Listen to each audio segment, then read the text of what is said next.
Good morning, good afternoon, wherever you are. This is Chris, and today we're going to talk about high performance executive coaching and how it really works. So you can see from this diagram that there is a level of be, do, and have in life. And we want to be something so that we in turn do something, and as a result, we will have what we want. And one of the things we do in a vision quest is make sure we know what we want to have. So a vision quest is basically just labeling the things that we want to achieve, the things we want to have. After a vision quest, we sit down now, what would you have to do that? And where do you have to come from? What do you need to be in order to cause those results that you want? Now, this is easily done, and the vision quest is really important. And you might define the different areas of life, the five specific areas of manifestation, as the things, and you will define them as you want them. And that's really important for you to be an individual and say, what does my health map look like? What does my career map look like? What does my family map look like? What does my financial map look like? And to sit down with me and actually map what those things look like. And that's a really important part of a vision quest.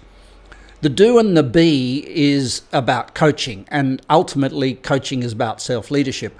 And self-leadership basically says, I want to be the cause of my own life. Now, when problems start, when we say there's only two areas of life, work and life, and we start solving problems in our work, at our work, and we start solving problems in our life. In other words, we say, if I'm not doing well at work, I need to adjust something at work. We become a person that's playing with dice in a sense, trying to play with the effect. It's like going surfing and thinking you can change the waves, or it's like being in a relationship and thinking you can change your partner.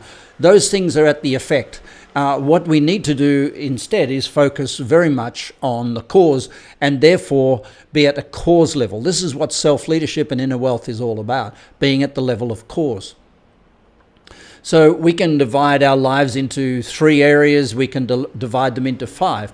But as you well know, there are 7 areas of life, and in the 7 areas of life, we know 2 of those areas are causational and the rest are manifestation. So we go through a process of making sure on a daily basis we cause what we want.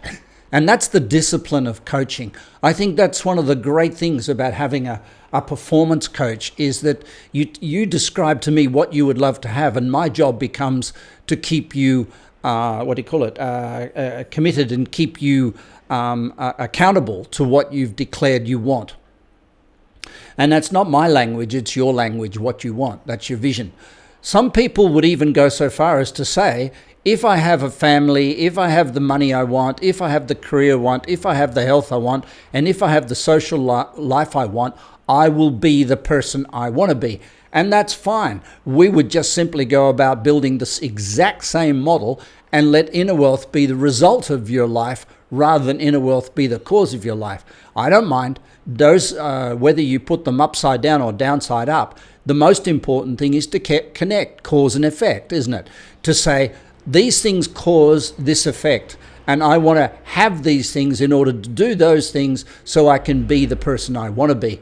I don't mind. That's your choice. If you put the roots above the tree or the tree above the roots, the most important thing to determine in this model is that there are roots and there's a tree. And the taller the tree grows, the more wind it needs to resist. So the deeper the roots have to be. So it's not a consequence whether you go do be have or be do have or have do be.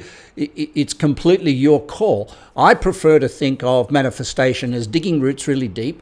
As the Buddha said, put the lotus deep into the mud, into the muck and the mud of the swamp, so that the lotus flower grows beautifully and taller outside the swamp. So that's like the the